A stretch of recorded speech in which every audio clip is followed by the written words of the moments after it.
오늘 여러분들의 삶이 주님과 동행하는 복된 삶 사시기를 주님의 이름으로 축원합니다. 할렐루야. 여러분, 아멘의 뜻이 뭐예요? 네, 아멘. 이게 이제 그 히브리 사람들이 쓰는, 그러니까 유대인들이 쓰는 말인데요. 아멘 그러면 동의한다는 뜻이에요. 예, 지금 한 그 말에 제가 동의합니다. 그래서 우리로 말하면 yes 그런 소리예요. 예, yes. 예.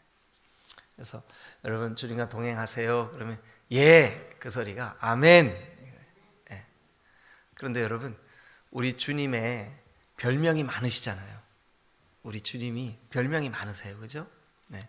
근데 그 별명 중에 하나가 아멘이시요 충성이신 그리스도. 아멘이시요 충성이시다. 네. 그러니까 예수님의 특징이 뭐냐면 아멘이에요, 아멘. 여러분, 아멘의 삶 사시기를 주님의 이름으로 축원합니다. 그 우리가 성령 충만하고 내 마음에 주님의 은혜가 충만할 때는 이 아멘이 나도 모르게 저절로 막 이렇게 나오죠, 그죠? 아멘, 막 이렇게 하죠, 그죠? 예. 근데 여러분들의 삶이 아멘이 되시면 좋겠어요. 예. 자, 오늘 시편 48편 우리 같이 한번 펴놓으시고, 오늘 제가 48편을 어떤 관점으로 이 말씀을 좀 보면 좋을까 이렇게 묵상을 하고 생각을 하다가, 여러분 1절에 보니까 여호와는 위대하시니 우리 하나님의 성, 하나님의 성, 도성, 하나님의 그 왕국, 도성. 그러니까 고대 왕국들은 다 성을 중심으로 이렇게 그 삶의 터전이 이루어지잖아요, 그죠? 그래서 성 밖에 있는 그 농토에 가서 농사를 짓다가도 저녁 때가 되면 성 안으로 다 들어오잖아요. 그렇게 하나님의 성, 이거는 하나님의 나라, 하나님의 보호, 이런 개념으로 우리가 이해를 할 수 있을 것 같아요. 또 거룩한 산, 또 2절에도 보면 그 큰 왕의 성, 그 다음에 북방에 있는 시온산, 뭐 이런 표현들이 다 뭐를 표현하는 말이냐 하면 하나님의 나라를 표현하는 말이에요. 하나님의 나라.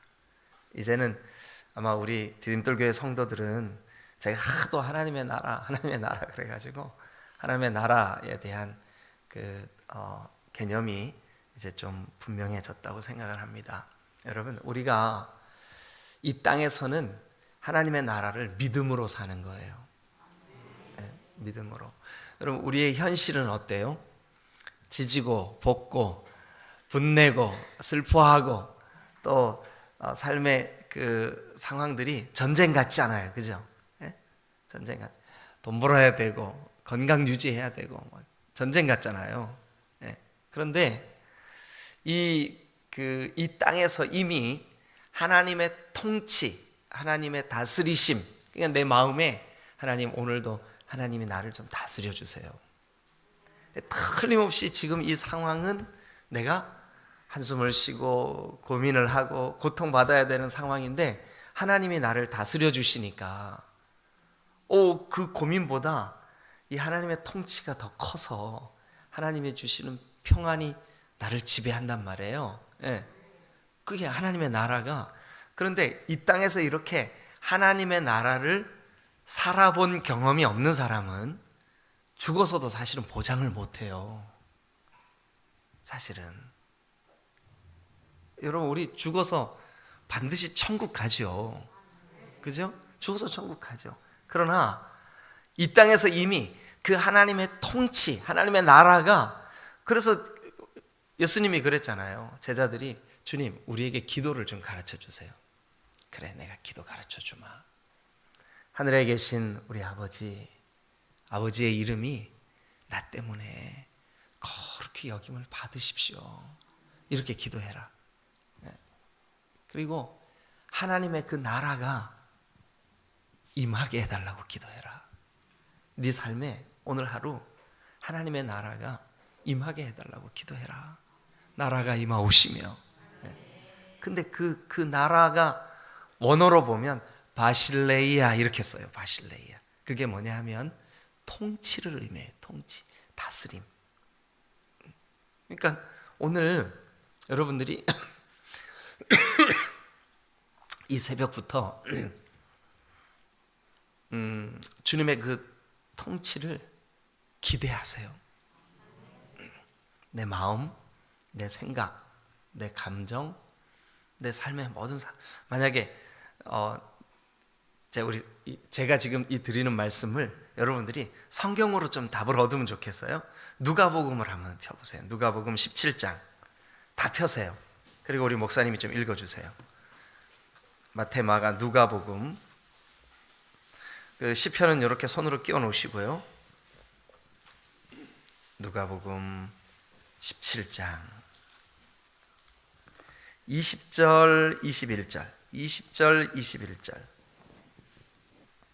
여러분 이 본문은 좀 밑줄을 그어 놓으면 좋겠다는 생각이 드네요. 볼펜을 들고 자 20절 21절 우리 목사님들이 읽어봐 주세요. 시작. 바리새인들이 하나님의 나라가 어느 때에 임하니까 묻거늘 예수께서 대답하여 이르시되 하나님의 나라는 볼 수 있게 임하는 것이 아니요. 그러니까 하나님의 나라는 눈에 보여요, 안 보여요? 안 보인대요. 볼 수 있게 임하는 게 아니래. 그 다음에 뭐래요? 또 여기 있다 저기 있다고도 못하니 하나님의 나라는 너희 안에 있느니라. 하나님의 나라가 너희 안에 있대요. 너희 안에. 그 우리 안에 어떤 형태로 있는데요? 그런데 이 하나님의 나라가 원어로 보면 바실레이아, 이게 뭐냐 하면 통치권, 왕국, 이런 의미가 있어요. 그러니까 나에게 하나님의 통치가 이루어진 것을 볼 때 하나님의 나라가 임했구나. 네? 그러는 거죠. 네.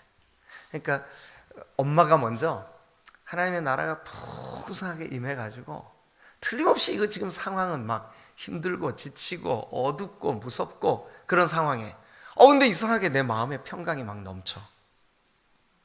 그래서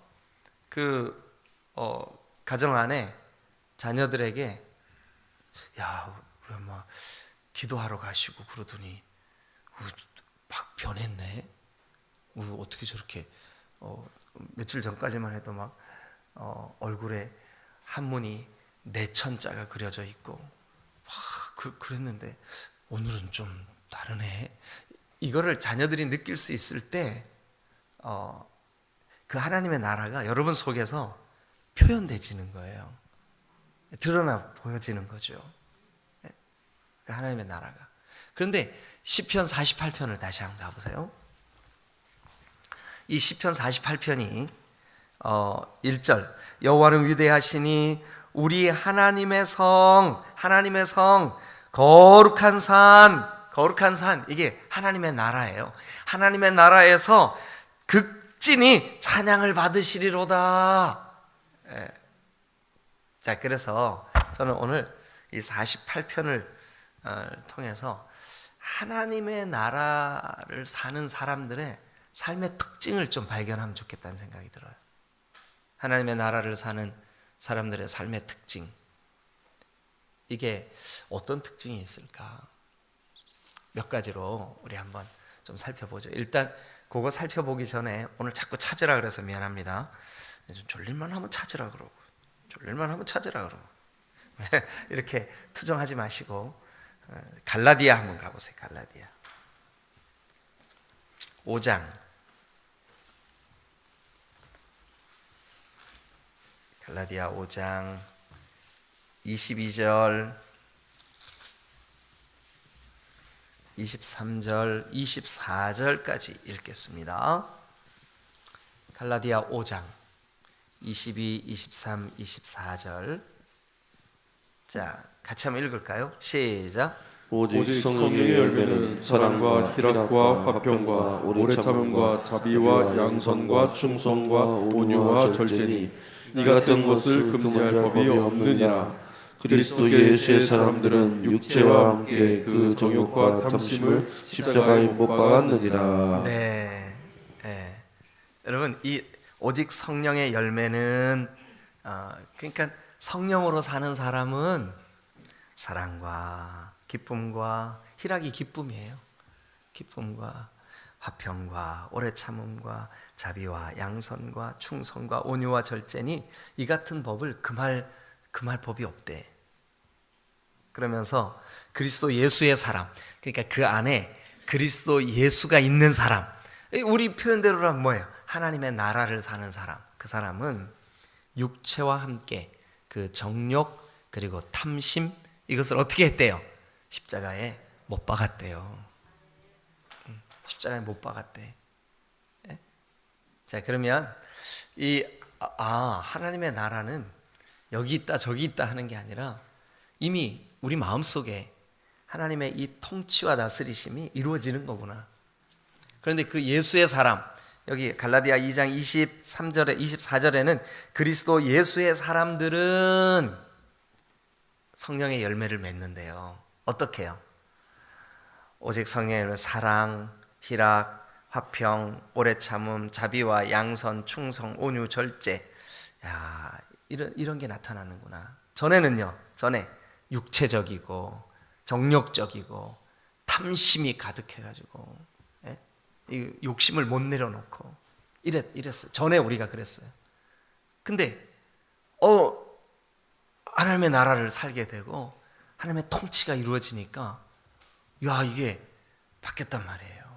자, 그러면 이제 시편 48편을 가지고 우리가 하나님의 나라를 사는 사람의 삶의 특징, 그걸 몇 가지 한번 살펴보겠습니다. 여러분들 오늘 이 말씀을 듣고 여러분들의 삶이 하나님의 나라를 사시기를 주님의 이름으로 축원합니다. 할렐루야. 자, 그러면 하나님의 나라를 사는 사람의 첫 번째 특징 1절. 자, 시작. 여호와는 위대하시니 우리 하나님의 성 거룩한 산에서 지극히 찬양받으시리로다. 네, 찬양 동그라미 치세요. 찬양.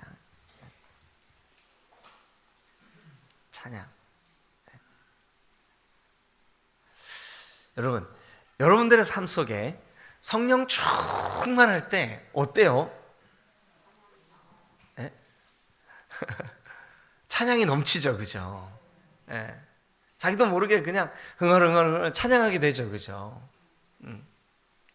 어떤 사람들이 여러분들을 딱 떠올리면, 여러분 다윗 그러면 별명이 뭐예요? 별명 성경에 나오는데 자기가 자기를 소개할 때 나 다윗은 그러면서 노래를 좋아하는 자 다윗. 자기 자신에 대해서 자기가 생각해도 양떼를 이끌고 들판에 나가면 주님의 그때는 이 찬양이 있었다는 게 아니고요, 다윗이 그렇게 노래를 했다고요. 여러분들을 이렇게 뒤따라 이렇게 오는 사람들이 저 집사님, 저 권사님은 하여튼 볼 때마다 찬양해. 근데 어떤 사람들은 볼 때마다 그냥 인상 쓰고 힘들어하고, 그래서 사람들이 저분은 볼 때마다 힘들어해. 이게 하나님의 나라예요? 아니면 저분은 진짜 볼 때마다 찬송하고 있어. 내 영혼이 은총 입어 중한 죄짐 벗고 보니 슬픔 많은 이 세상도 천국으로 화도다. 여러분, 우리 한번 그걸 사모해 보시자고요. 주님, 내 삶에 찬양이 넘치게 해주세요. 찬양이 넘치게 해주세요. 신기한 얘기 하나 들려드릴게요. 제가 어릴 때 우리 마을에 동철이라는 아이가 하나 있었어요. 동철이. 근데 저보다 아마 한 2살인가 정도 많았던 것 같아요. 근데 이 동철이가 바보예요. 진짜 여러 가지로 많이 모질아요. 말도 뭐 이렇게 해요. 그리고 학습 능력이 없으니까 학교도 못 가요. 학교도 안 다녔어. 글씨도 읽을 줄 몰라요. 오늘날로 말하면 전응하예요. 그리고 육체적으로 또 어떤 몇 부분이 아예 몸을 사용을 못해요. 손은 이렇게 굽었어요. 그래서 이게 풀어지지가 않아요. 동네 아이들이 다 동철이를 놀려요. 바보라 그래요. 바지는 항상 엉덩이 중간까지 내려가 있어요. 그리고 늘 약간 이렇게 침이 약간 이렇게 흘러 있어요. 머리는 늘 까치집을 짓고 있어요. 그래서 동철이 보면 늘 바보예요. 근데 이 동철이가 여러분 참 신기하죠. 예배 시간을 정확하게 기억을 해요. 다 잘 모르는데 모든 면에서 다 떨어지는데 예배 시간만 딱 되면 제일 먼저 예배당에 와 있어요. 제가 어릴 때는 우리 마을의 예배당이 종을 치는 교회였었어요. 종을 쳐요. 땡그라. 예배 시간 전에 2번 종을 쳐요. 한 번 치는 종을 초종이라 그래. 이 종은 곧 예배가 시작됩니다. 그래서 마치 새벽 예배가 5시 반이잖아요. 그럼 5시에 치는 거예요. 30분 전에. 땡그라 땡그라. 초종을 칠 때 동철이는 교회로 와요. 그런데 이 동철이가 이제 예배당에 와서 제가 어린 아이 시절에, 그러니까 이제 초등학교 다닐 때, 그때는 이제 다 국민학교라고 그랬잖아요, 그죠? 국민학교 다닐 때 주일날만 예배가 있었던 게 아니에요. 어린이 예배가 주일날 어른들 예배 드리기 전에 9시에 어린이 예배 한 번 있고, 저녁 때 또 어른 예배 드리기 전에 오후에 한 번 예배를 드렸어요. 그리고 수요일 날 어린이 예배가 따로 있었어요. 제가 어릴 때는 어린이 예배가 그랬었어요. 근데 이제 이 동철이가 먼저 와가지고 거기 앉아 있어요. 그런데 그때 우리는 다 찬송을 부를 때 그 문종이로 만든 궤도 있잖아요. 그 한 장씩 넘기면서 이제 찬송 불렀거든요. 그런데 우리는 다 그거 보면서, 여기 지금 우리 즐겨 부르는 찬송들이 다 그때 거기 있었던 찬송이에요. 내 영혼이 은총이 주와 같이 길 가는 것. 그랬었어요. 근데 신기하죠. 동철이가 글도 몰라, 자기 이름도 쓸 줄 몰라. 모든 면에서 학습 능력이 없으니까 학교도 못 가. 그리고 말도 바보같이 해요. 어느래요. 형도야 이래요. 그런데 난 지금도 그게 풀리지 않는 수수께끼예요. 뭐냐 하면 찬송 가사를 1절부터 4절까지 토시 하나 안 틀리고 다 알아요. 찬송할 때만 되면 얘 혼자 신나. 주와 같이 우리는 중간중간 헷갈려. 예? 우리는 중간중간 헷갈려. 근데 얘는 4절까지 토시 하나, 어쩌다가 제가 틀리잖아요. 성도야 그거 틀렸어. 전 지금도 그거 신기해요. 어떻게 그러죠? 아마 사회학자들이나 또 심리학자들이나 이러겠죠. 아이고 그 뇌의 구조가 그쪽 면만 발달해서 그래, 그렇게 설명하겠죠. 그러나 정말 그럴까요, 여러분? 아니 그럼 학교 노래도 틀리지 말고 다 할 줄 알아야지. 근데 어떻게 찬송가만 그러냐고. 너무너무 신기하지 않아요? 저는 그 사람이 아무리 지능이 모질하고, 그 사람이 아무리 바보 같고, 그 사람이 아무리 육체의 결함이 있고, 그 사람이 사람들에게 아무리 바보 취급을 당해도 나는 그 사람 속에 하나님의 나라가 임했다고 믿어요. 그러니까 그 찬송이 넘치는 거지. 그런데 신기하죠. 제 삶에도 내가 성령 충만하고 내가 성령의 거룩하신 은혜를 입고, 그래서 내 마음에 평강이 넘치고 기쁨이 넘칠 때는 나도 모르게, 누가 시키지도 않았는데도, 내가 의지적으로 그렇게 해야지 하는 것도 아닌데도 내 속에서 나도 모르게 저절로 찬양이 넘쳐요. 내게 강 같은 평안, 나도 모르게 찬양이 넘쳐요. 예수를 나의 구주 삼고 나도 모르게 찬양이 넘쳐요. 여러분, 여러분들에게 질문 한번 해보고 싶어요. 여러분 하루 동안 여러분들 속에 정말 찬양이 넘치는 그 시간이 얼마나 되세요? 하나님의 나라가 임한 사람, 하나님의 통치가 임한 사람, 그 사람의 삶의 특징 첫 번째, 찬양이 넘친다. 한번 따라해 주세요. 찬양이 넘친다. 자, 한번 따라하세요. 주여, 제가 찬송의 사람 되게 해주세요. 여러분, 다윗은 자기 스스로도 그렇고 주변 사람들도 그렇고 그의 별명이 뭐냐 하면 노래를 좋아하는 사람, 노래를 좋아하는 사람. 여러분, 그 표현이 무슨 뜻인지 아십니까? 찬송을 즐거워하는 사람이라는 뜻이에요. 찬송이 있는 사람, 찬송이 넘치는 사람, 찬송하는 사람. 야, 저 집사님은, 야, 저 권사님은, 야, 저 장로님은 날마다 찬송하는 사람이야. 네. 그 은혜가 넘치시기를 주님의 이름으로 축원합니다. 그래서 여러분, 좋은 팁 하나 드릴게요. 새벽 예배 시간에 불렀던 그 찬송을요, 여러분들이 한두 번은 의지적으로 한번 노력해서 한번 해보세요. 그리고 자연스럽게 그 한날, 저는 그런 경험 많이 해요. 뭐냐 하면 새벽에 저에게 흥얼흥얼 이렇게 나오는 그 찬양이 대부분의 경우 하루 종일 그 찬양이 반복되는 것을 자주 경험을 해요. 그런데 어쨌든 하나님의 나라를 사는 사람, 하나님의 통치가 이루어진 사람의 삶의 특징이 뭐냐면 찬송이에요, 찬송. 그래서 여러분 1절이 그렇게 말합니다. 자, 하나님의 성 거룩한 산에서 극진히 찬양받으시리로다. 극진히 찬양하시는 여러분 되시기를 주님의 이름으로 축원합니다. 축원합니다. 찬송하십시오. 찬송하십시오. 하나님의 나라를 사는 사람의 첫 번째 특징, 신약성경 갈라디아에서는 예수의 사람, 그리스도의 사람, 성령의 사람, 성령의 열매는 사랑과 희락과 화평과 자비와 양성과 오래 참음과, 이렇게 여러분 그것도 중요합니다. 꼭 기억하세요. 네. 그런데 여기 지금 시편 48편에서 보니까 하나님의 도성에 사는 사람, 하나님의 통치 안에 있는 사람, 하나님의 나라를 즐거워하고 기뻐하는 사람, 찬송의 사람이에요. 찬송의 사람.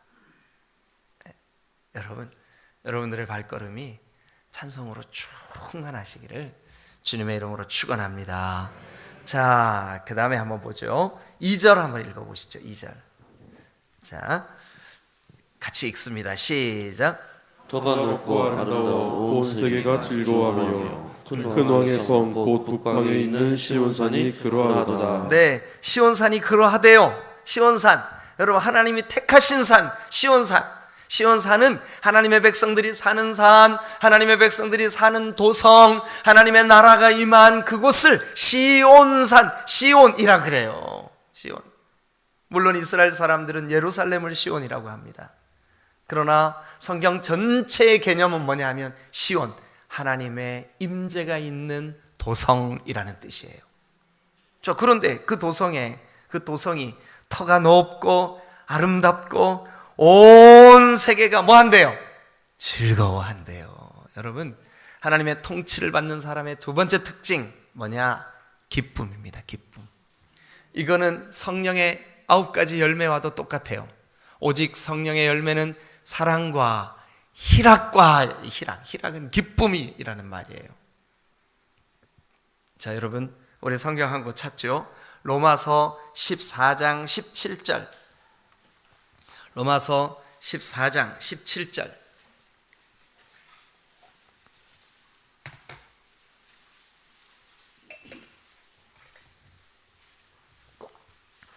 읽어주실래요? 자, 시작. 하나님의 나라는 먹는 것과 마시는 것이 아니요 오직 성령 안에 있는 의와 평강과 희락이라. 의와 평강과 뭐래요? 기쁨이라 그랬잖아요. 기쁨이라. 네, 여러분, 상황은, 환경은 아무리 생각해도 저분 어떻게 살지? 자녀들 때문에 기도 제목이 너무 커. 경제적으로 정말 어려워. 육신의 질병도 안고 있어. 그런데 나 자신도 이해할 수 없는 그 기쁨이 내 속에 그냥 샘솟듯 넘치는데 이걸 이거는 설명이 안 되잖아요. 그죠? 예. 여러분, 교회 역사 2000년 속에 복음이 분명히 깨달아진 사람, 그리고 예수님과 동행하는 사람, 그리고 주님을 사랑했던 사람, 이 사람들의 공통점이 있다면 바로 희락입니다. 기쁨입니다. 즐거움입니다. 여러분들도 기억하시죠? 여러분들의 삶 속에 성령으로 충만했던 그 경험을 한번 되짚어 보세요. 그때 저도 제 속에 성령이 충만하게 임재했던 때의 공통점이 뭐냐 하면, 내가 어떤 이유 때문에 생긴 기쁨이 아니고 하나님이 주시는 기쁨, 하나님으로부터 오는 기쁨. 그래서 여러분, 하나님의 나라를 사는 사람의 공통점이 뭐냐 하면 기쁨입니다. 오늘 우리 이 48편에는 터가 높고 아름다워 온 세계가 즐거워하며 온 세계가 기뻐하며 온 세계가 아주 기뻐서 어찌할 줄을 몰라. 어떤 세계가요? 하나님의 도성, 시온성, 터가 높고 아름다운 하나님의 통치가 있는 그 거룩한 하나님의 나라. 여러분 속에 하나님의 나라가 임하면 여러분 얼굴 표정이 바뀔 거예요. 와, 기쁨이 넘치는구나. 자, 세 번째, 하나님의 나라의 세 번째 특징. 이제 우리 4절과 5절, 6절, 7절 여기 한번 쭉 읽어보죠. 4절, 5절, 6절, 7절까지 한번 읽어보겠습니다. 시작. 왕들이 먼저 함께 지나갔으며 그들이 보고 놀라고 두려워 빨리 지나가도다. 거기서 떨림이 그들을 사로잡으시니 고통이 해산한 여인의 고통같도다. 주께서 동풍으로 다시스의 배를 깨뜨리시도다. 거꾸로 한번 가볼게요. 주께서 동풍으로 다시스의 배를 깨뜨리셨대. 이게 무슨 뜻이냐? 다시스, 원수들의 세계를 상징적으로 나타내는 말이에요. 예? 자, 원수들의 그 세계, 그러니까 우리로 말하면 악한 사탄 마귀의 세계.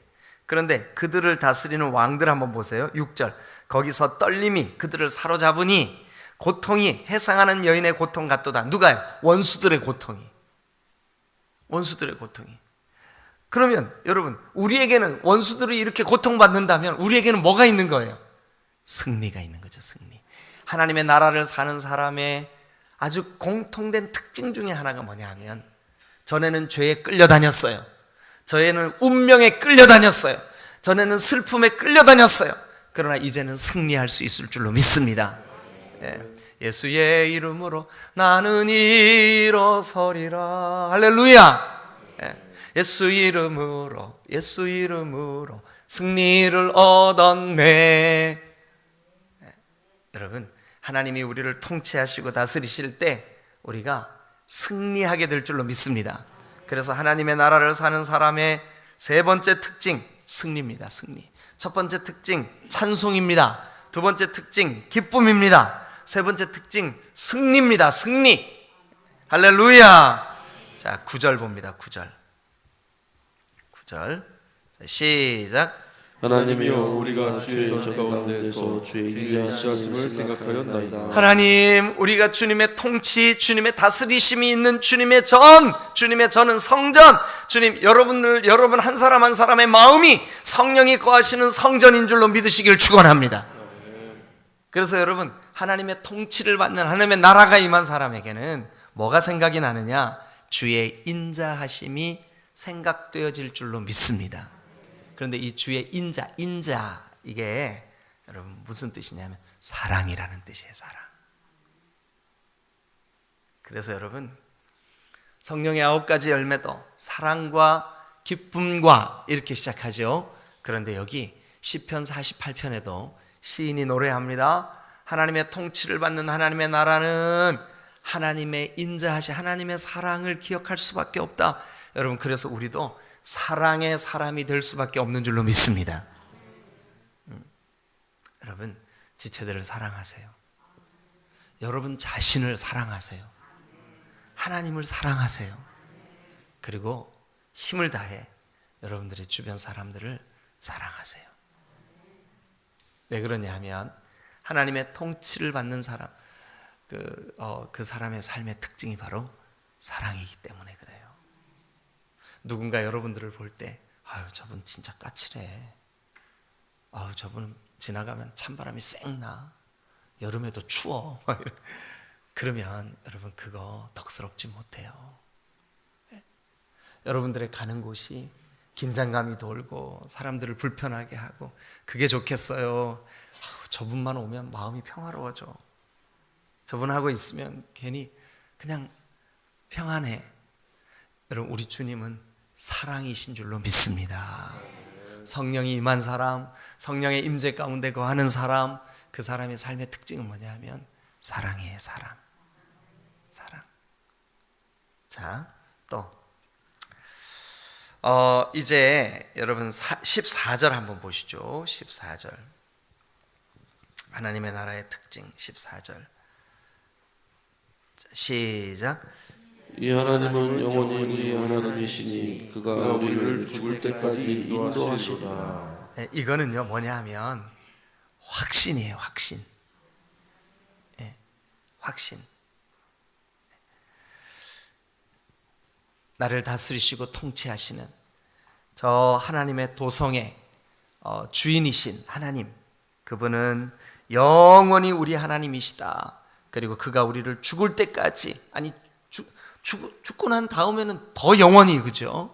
네, 우리를 다스려 주실 줄로 믿습니다. 그러니까 하나님의 나라의 특징은 뭐냐면 확신이에요. 확신. 자, 그럼 여러분 생각나는 대로 한번 해보세요. 하나님 나라의 오늘 시편 48편을 통해서 오늘 우리가 깨닫는 하나님의 나라의 특징, 첫 번째 뭐였었죠? 찬송. 두 번째는요? 기쁨. 예, 기쁨. 예, 기쁨.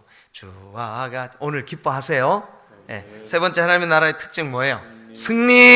승리는 내 것일세. 믿으시면 크게 아멘. 승리. 또요, 하나님 나라의 특징 사랑. 여러분들이 사랑의 사람들이 되세요. 예? 막 그냥 누가 나한테 조금 서운하게 하고 잘못한 거를 꽁 해가지고 막 한 10년 기억해서 막 속상할 때마다 그 얘기 또 하고 그러지 마시고 사랑하세요. 이제 우리 좀 진실, 그러니까 믿음을 담아서 하나님의 나라에 대해서 같이 배웠으니까 믿음을 담아가지고 옆 사람한테 이렇게 좀 얘기 좀 해주세요. 사랑합니다. 한번 해봐 주세요.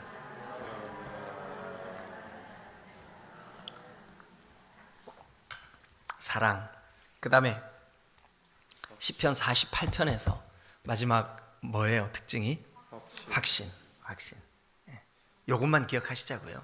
물론 이 말씀을 묵상을 여러분들이 개인적으로 이렇게 하면 그것 외에도 저는 그랬어요. 한 7, 8가지가 하나님 나라의 삶의 특징이 여기서 나오더라고요. 네. 제가 그 시간이 이렇게 짧기 때문에 지금 여러분들에게 말씀드린 찬송, 기쁨, 승리, 사랑, 확신 이렇게 5가지만 말씀드렸는데 사실은 10절은 정의, 12절, 13절은 전파, 뭐 이런 특징들이 쭉 있어요. 그 다음에 8절은 믿음. 이게 성령의 9가지 열매하고 거의 비슷한 그런 특징들이 있더라고요. 근데 오늘 우리는 5가지만 딱 기억하시자고요. 5가지. 찬송, 기쁨, 또 뭐예요? 승리, 그 다음에 사랑, 확신. 주님, 나 이거 하나님 나라의 삶을 살게 해주세요. 네, 이렇게 믿음으로 승리하시기를 주님의 이름으로 축원합니다. 기도하시겠습니다.